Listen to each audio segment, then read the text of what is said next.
Quand j'étais plus jeune, pour avoir de l'argent de poche, j'allais travailler dans des jardins avec mon père. Zéro entrepreneur dans mon entourage, ni mes parents, ni des amis de mes parents, etc.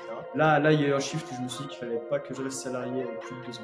Les études supérieures, pareil, j'étais pas très assidu. Je voyais un peu le 80-20, quels sont les cours qui me sont vraiment essentiels, quels sont les cours que je peux sauter. Donc, notamment la compta, j'allais pas très souvent. Déménager à Sofia concrètement à peu près un mois plus tard, après ce voyage. Salut à tous et bienvenue sur le podcast Sans filtre. Du coup, deuxième vidéo, vous avez compris, maintenant on est passé à la vidéo. Moi c'est Antoine. Moi, c'est Mehdi. Et du coup aujourd'hui, on a interview Axel. Donc il travaille dans le domaine du SEO, mais il va sûrement nous en raconter un petit peu plus. Est-ce que tu peux te présenter, mais très rapidement?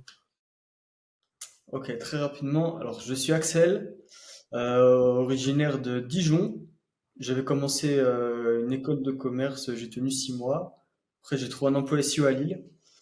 Les discussions avec les masters qui me paraissaient pas plus opérationnels que moi après quelques vidéos YouTube, ça m'avait pas motivé à y passer 50 plus.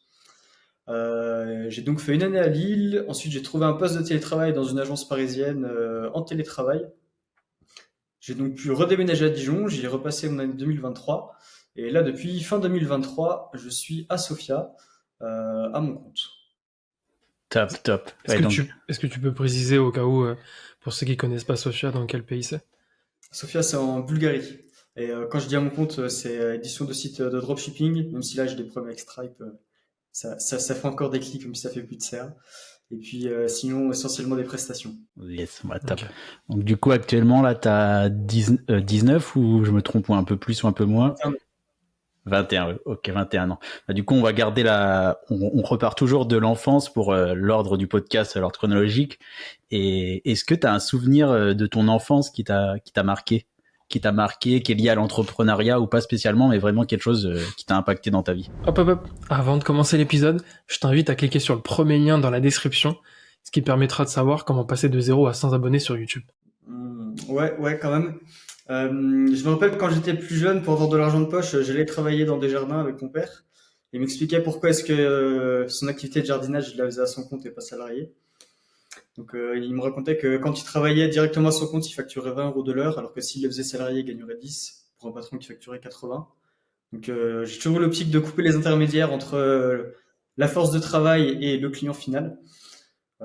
J'ai après vu ça en agence en gérant des budgets intéressants pour avoir pas grand chose pour moi au bout, parce que forcément, entre temps, faut payer le comptable, le dirigeant, le commercial, les impôts, tout ça. Donc, donc très content de le faire pour moi. Du coup, ça me fait une charge de travail plus faible pour un revenu plus élevé.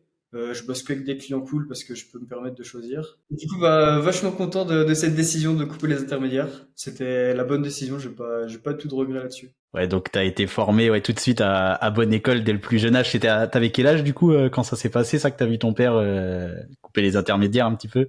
Ah, je veux pas dire parce que j'étais trop jeune. Après, il va y avoir des problèmes d'inspection du travail, mais Ouais, bon, d'accord, d'accord, d'accord. Du coup, on aime bien suivre après l'enfance, forcément, à la période un petit peu lycée et tout. Quel genre de personne t'étais? Si t'étais quelqu'un d'introverti ou de plutôt extraverti? ah moi, période collège-lycée, très introverti, pas du tout confiance en moi. Toujours dans mon coin, pas trop avenant vers les autres. Quand les autres étaient avenants vers moi, j'avais toujours l'impression que c'était fake et du coup, je rentrais pas dans leur jeu. Puis du coup, enfin, je me mettais tout seul dans ma spirale de solitude, c'était pas une bonne chose. Et puis finalement, en fait, j'ai compris que le problème venait en partie de moi, en partie de mon entourage.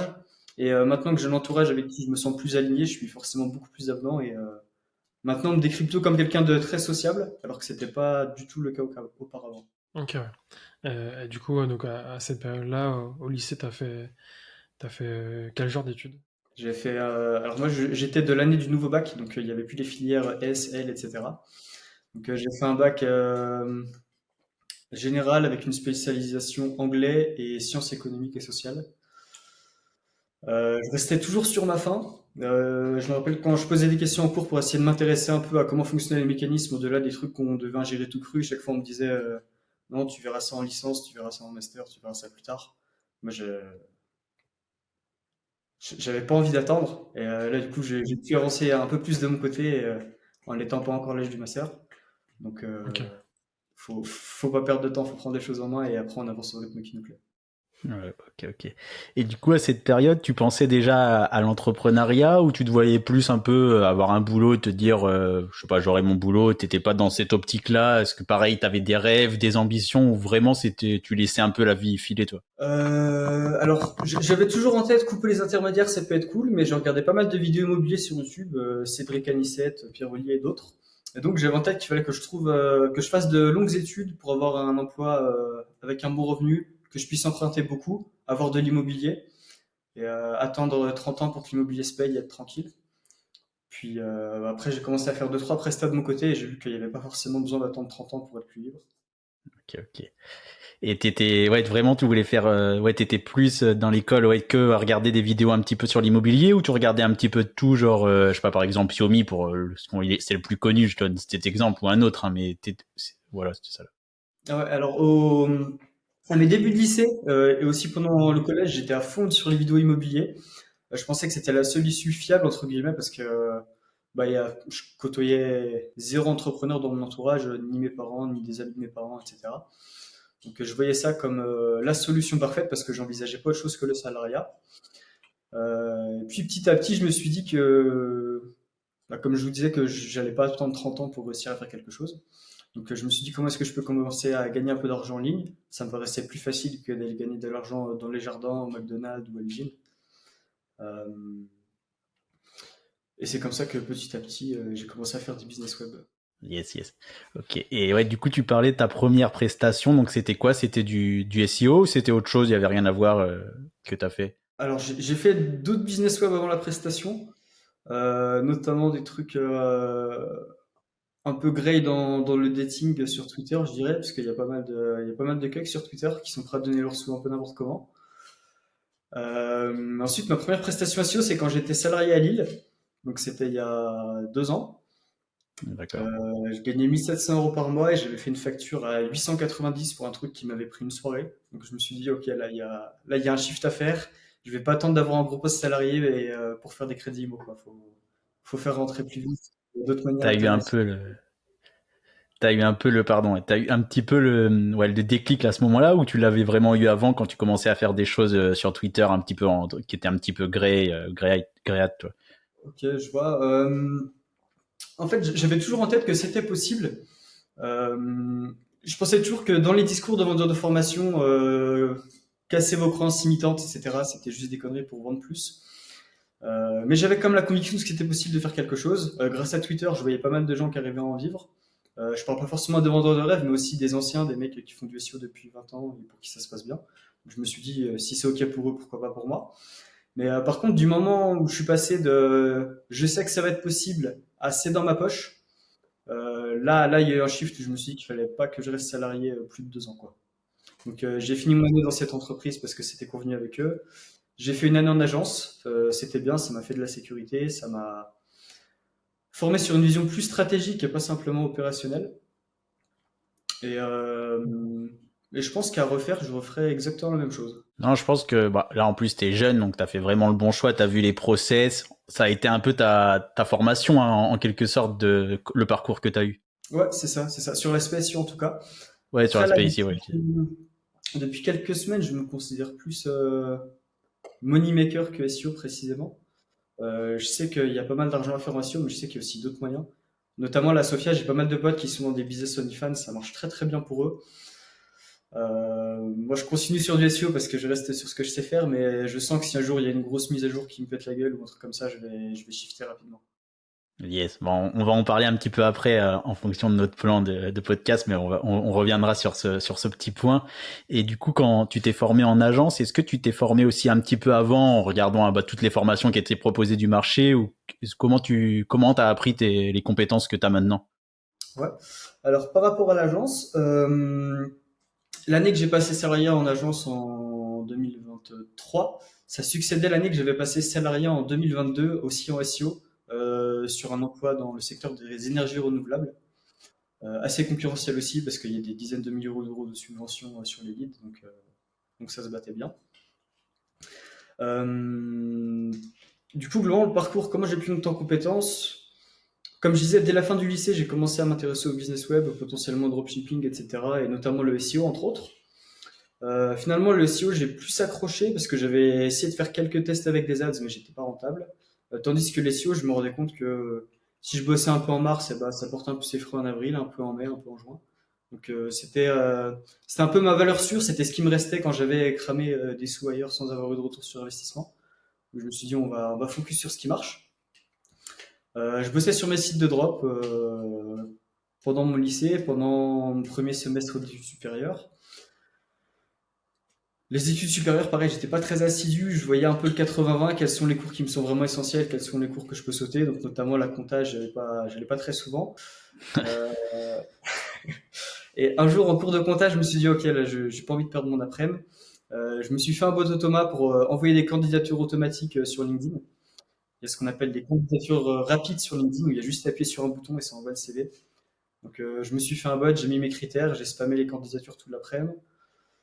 Les 2 semaines qui ont suivi, j'ai reçu plein d'appels d'entreprises qui voulaient me rencontrer. Je vais envoyer genre 100, 150 candidatures, un truc comme ça. Et là-dessus, j'ai eu 10-15 appels. Je suis allé au plus offrant, donc c'est pour ça que je suis parti de Dijon à Lille. Donc en ayant déjà ma base, ce qui a fait que j'avais eu pas mal d'appels, c'est que j'avais un book intéressant, j'avais mis des captures d'écran de Search Console, etc. Donc on savait pourquoi me recruter, quoi. C'était pas juste du blabla et du j'ai envie d'apprendre. Et c'est après avoir passé une année dans cette entreprise que finalement j'ai été en agence. Ok, Donc ok. l'agence, ça a permis de perfectionner des compétences qui étaient déjà là, d'apprendre à faire les choses plus à l'échelle. Par exemple, quand on fait un audit d'un site d'une centaine de pages, on peut croire que Screaming Frog c'est très facile. Quand on arrive sur un site de 500 000 pages, c'est complètement autre chose. Il faut savoir mettre les choses à l'échelle, il faut savoir faire des formules Google Sheet, des regex, ça peut être utile. Ouais, bien sûr. Et, Et Et c'était assez intéressant. Finalement, ça m'est pas utile dans la vie de tous les jours parce que là, comme je bosse plutôt sur des sites perso ou des prestations, bah, je prends des clients plus petits sur lesquels je suis sûr de pouvoir assurer. Mais c'est quand même toujours bon à savoir et pour se faire bien voir quand on parle avec des anciens.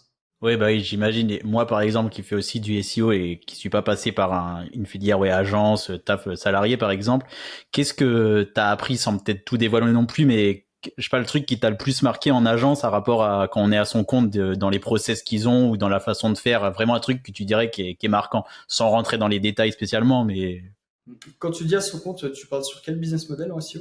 je parlais par exemple consultant SEO. Ok. Bah, je pense que quelqu'un qui fait du consulting à son compte, qui est pas passé pour une agence et qui a pas eu de mentor, qui est dans ses 2, 3 premières années, un gros point faible, c'est qu'il va pas savoir faire des contenus de qualité. Faire un bon brief de contenu, aller regarder qu'est-ce qui rank, essayer de comprendre pourquoi ça rank, est-ce que c'est parce que le contenu est bon, est-ce que c'est parce que c'est le domaine qui est puissant, est-ce que c'est parce qu'ils ont X liens internes sur leur page. Si c'est le contenu qui est bon, qu'est-ce qui est bon dans le contenu. On récupère toutes les idées, après on enrichit, on se creuse un peu aussi le cerveau, on reprend pas juste les idées des autres, on essaie d'ajouter de nouvelles idées. Quand l'utilisateur tape telle requête, qu'est-ce qu'il veut voir?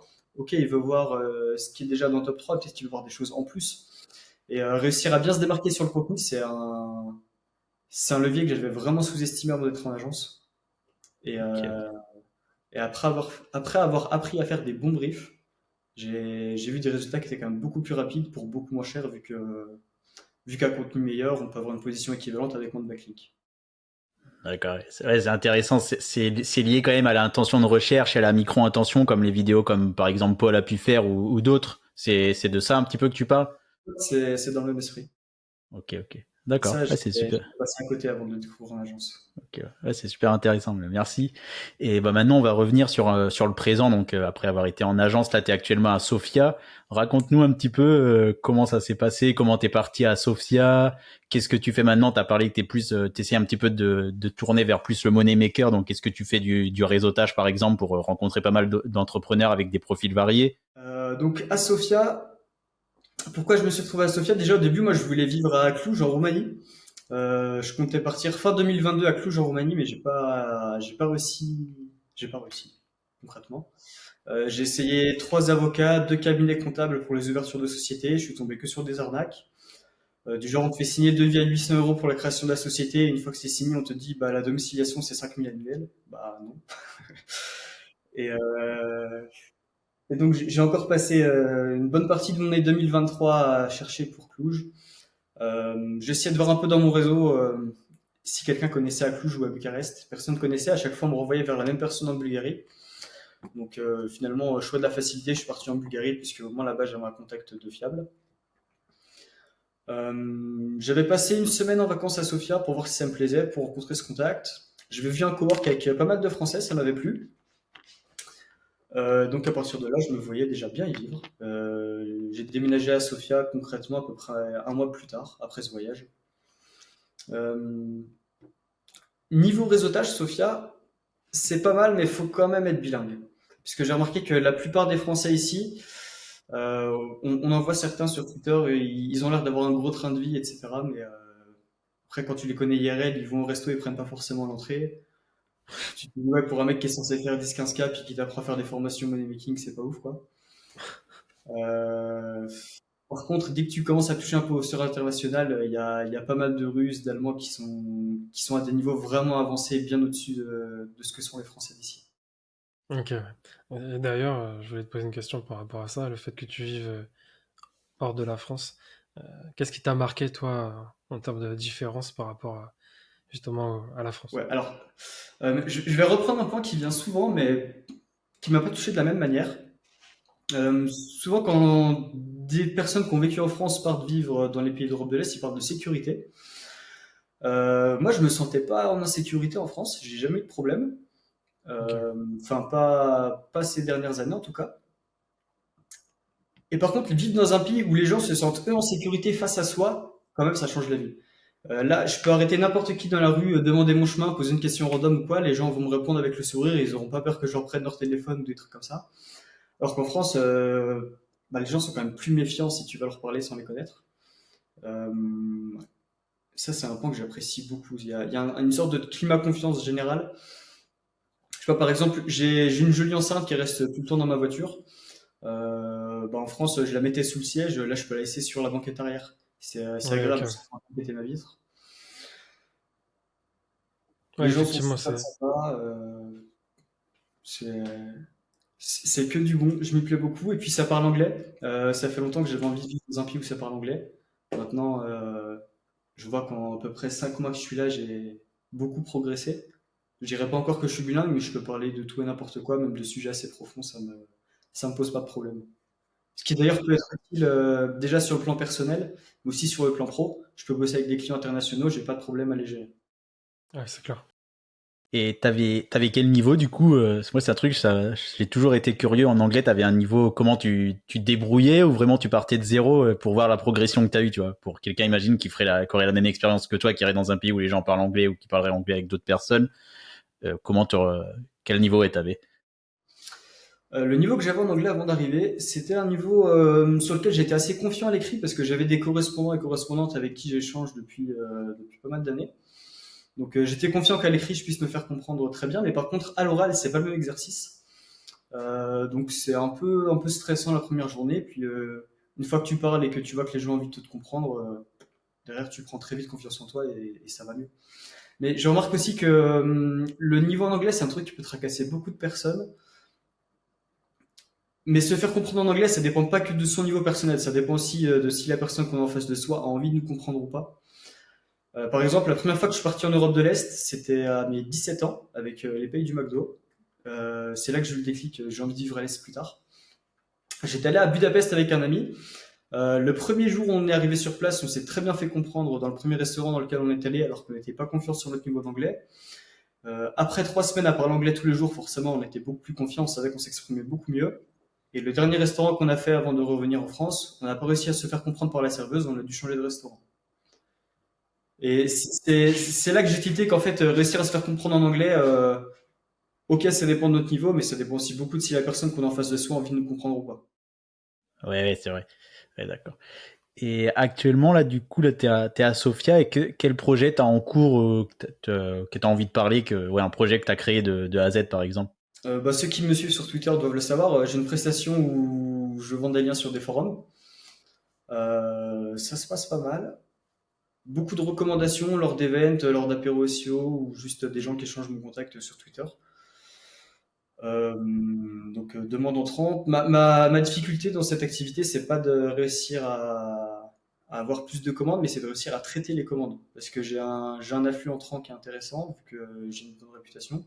Mais après, ça fait du boulot, quoi.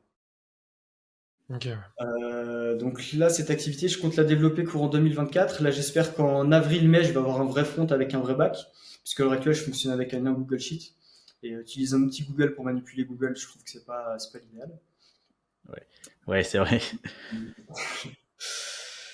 Et oui, je vais continuer à développer ça. Je vais voir ce que ça donne. Enfin, je me fais pas trop de soucis, quoi, vu qu'il y a de la demande en permanence. Ça devrait marcher. Euh, Là, j'ai un collègue qui est sur un business OnlyFans qui m'a fait rentrer sur son activité. Donc, je vais commencer à développer ça aussi. Je vais voir où ça me mène. C'est une expérience. Je sais pas, en fait, je prends les projets qui me font kiffer, quoi. Je me sens assez en sécurité pour tester d'autres trucs, même si je sais que ce serait plus rémunérateur pour moi de rester sur une activité principale. J'ai bien envie de tester autre chose, donc je vais tester autre chose. Ouais, bien sûr. Et puis bon, des fois, on sait jamais où ça peut nous mener, donc c'est toujours intéressant. Et tu veux développer un peu le business OnlyFans? J'ai pas trop compris. Qu'est-ce que ça va être exactement? Globalement, les gens qui ont des agences OnlyFans, leur but c'est de trouver des modèles qui ont déjà des audiences ou non. S'il y a déjà des audiences, les exploiter. S'il n'y a pas d'audience, créer les comptes sur les réseaux sociaux. Leur dire de produire du contenu pour ramener du trafic. Ensuite, rediriger le trafic vers le compte OnlyFans avec un lien dans la bio. Ça génère des abonnements. Euh, et après, globalement, les deux tiers, trois quarts du chiffre d'affaires sur OnlyFans, ça se fait dans les messages privés. Donc, il y a des chatteurs, généralement aux Philippines, Ok, euh, qui s'occupent de répondre aux messages pour vendre des exclus.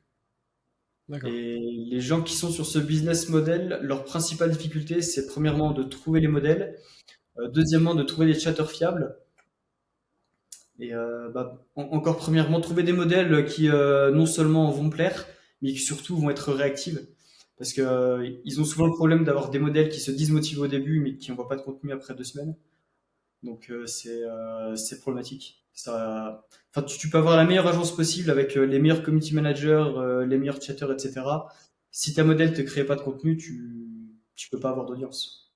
Ouais, forcément, c'est comme Instagram ou TikTok. Exactement, ouais. Euh, Là, tu nous parlais aussi de ton projet présent. Pour parler un petit peu du futur, t'as un projet de prévu, quelque chose comme ça? Oui, continue à développer ces liens forums, réussir à accepter plus de commandes, et puis continuer les activités déjà en place. Ok, ouais. Ouais, c'est très bien de toute façon. Euh, on parle toujours d'intelligence artificielle dans le podcast. Toi, tu l'utilises de quelle manière? Pas, Ou peut-être que tu ne l'utilises pas. non, je n'ai pas l'usage. Ok. Ok. Même sur d'autres choses que, par exemple, là on parlait Ouais. de SEO tout à l'heure, mais peut-être sur d'autres activités, tu t'en sers pas du tout. Dans ton quotidien, non? Non, du tout. Du tout. Je m'en servais quand je faisais de la rédaction, mais maintenant je l'ai délégué, donc Ok, Ok, ça m'est plus utile. ok, ok. ok. Et pour revenir, du coup, là, petit retour en arrière, du coup, moi, après, toi, ça va, t'es jeune, à rapport aux personnes qu'on a interviewées, t'es dans les plus jeunes avec Paul. Et qu'est-ce que tu dirais à ton toi de 16 ans? Alors, il n'y a pas si longtemps que ça pour toi, mais qu'est-ce que tu te dirais là si tu te voyais à 15-16 ans, si tu pouvais te parler avec les connaissances que tu as et le vécu que tu as? Ouais. Je me dirais que ces histoires de croyances limitantes, c'est pas juste pour vendre des formations, que l'argent ça n'existe pas, c'est une construction sociale, et que si tu veux gagner beaucoup d'argent, bah fais des trucs qui rapportent beaucoup d'argent. C'est tout. Franchement, Ouais, pas un peu compliqué. Avant, j'étais vraiment cloisonné à me dire gagner 2000 € par mois, c'est un bon revenu, etc. Et en fait, en tant que salarié, oui, parce que les entreprises ont énormément de charges, etc. Donc elles peuvent pas payer leurs employés énormément. Mais dès que tu es à ton compte, il n'y a pas vraiment de limite. C'est assez marrant parce que pour vous qui nous regardez maintenant, l'épisode qui est sorti la semaine dernière, justement, avec cette question-là, la personne avait répondu dans le style un peu, ce genre de réponse avec le fait qu'il y a un peu le blocage de l'argent quand on est plus adolescent, etc. Et au final, j'entends même ça revient souvent dans d'autres podcasts. Il y a toujours un Ouais, peu bah, moi, ce truc-là. le truc qui m'a vraiment débloqué à facturer plus cher, c'était juste de me dire que que mon travail le mérite et qu'il fallait que j'arrête de compter mon temps à l'heure comme quand je le faisais en étant salarié et que je commence à compter en plus-value. Si je sais qu'en facturant 500 euros à mon client, il récupère 500 euros par mois dès le mois d'après, bah c'est complètement légitime de facturer 500 euros pour un truc qui même ne m'aurait pris qu'une heure. Ouais, moi, je suis d'accord. Ouais, bien sûr. Moi, je pense à la. C'est peut-être un tort, je sais pas tellement, ça dépend des points de vue, mais je pense à la rentabilité de mes clients avant de penser à la mienne. Mais je pense aussi que c'est ce qui m'a permis d'avoir des recommandations et d'être plus serein pour la suite maintenant avec une bonne réputation. Non, mais je pense que tu as tout à fait raison et je pense que ça revient souvent parce que j'ai l'impression qu'en France, alors je sais pas si c'est pareil dans les autres pays, mais on a un peu un problème avec l'argent et on n'a pas spécialement une éducation financière, même quand on est au collège ou au lycée. Personne vraiment nous. L'argent, c'est plus mal vu dans la tête des gens en fait. On est bloqué dans la méritocratie, en fait. J'ai l'impression. Ouais, bah après, on a quand même de la chance d'être né au XXIe siècle, quoi. Ouais, c'est clair. Oui, pour ça, c'est À l'époque sûr. de nos parents, par exemple, il n'y avait pas d'infopreneur YouTube qui pouvait lui dire casse tes croyances limitantes.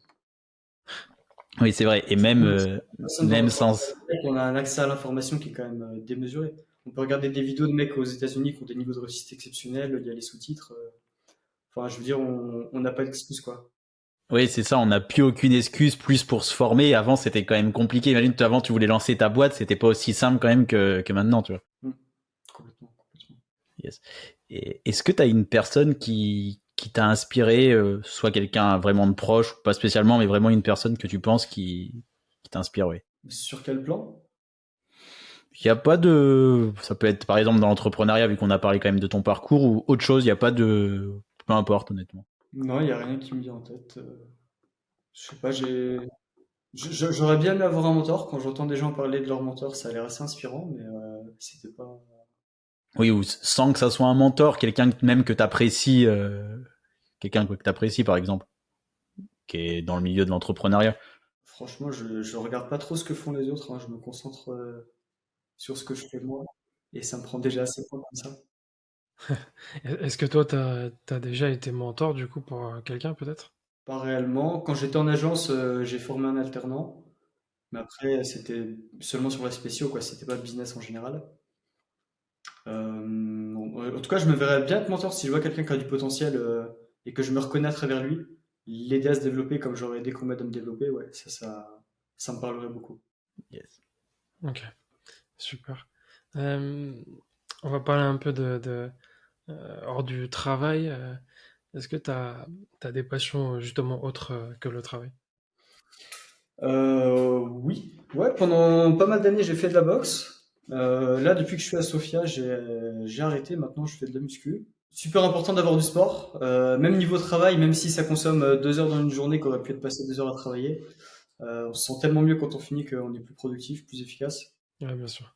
Donc, le Trouver le sport, les bon voyages. équilibre. Je prévois faire quelques voyages cette année. Ok.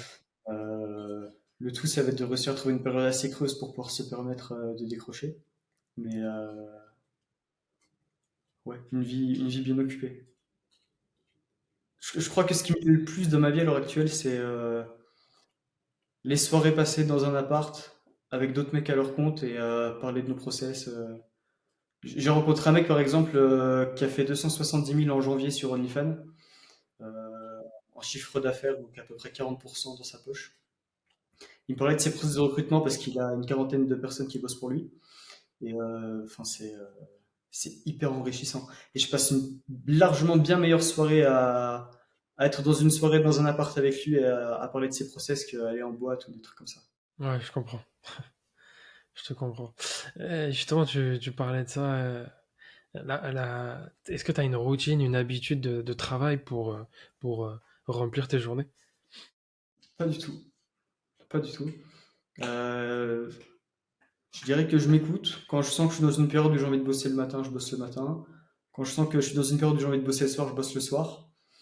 Euh, Là, depuis 2 semaines, je me couche vers 6-7 heures, je me lève à 14. Après ce podcast, là on tourne le podcast, il est 18h30 à Sofia. Dès qu'on le finit, je vais aller chez mon pote, on va bosser chez lui jusqu'à 5 heures. Ok. Et puis peut-être que dans 2 semaines, j'aurai la phase inverse où je me lèverai à 5 heures du mat. Enfin, c'est ça aussi l'avantage de plus être salarié, quoi. Je bosse quand je sens que je suis productif et pas quand c'est l'heure. J'ai, Ouais. euh, J'étais vachement frustré de devoir être le cul sur la chaise à telle heure parce que c'est l'heure, c'est comme ça et c'est tout, et j'étais pas efficace.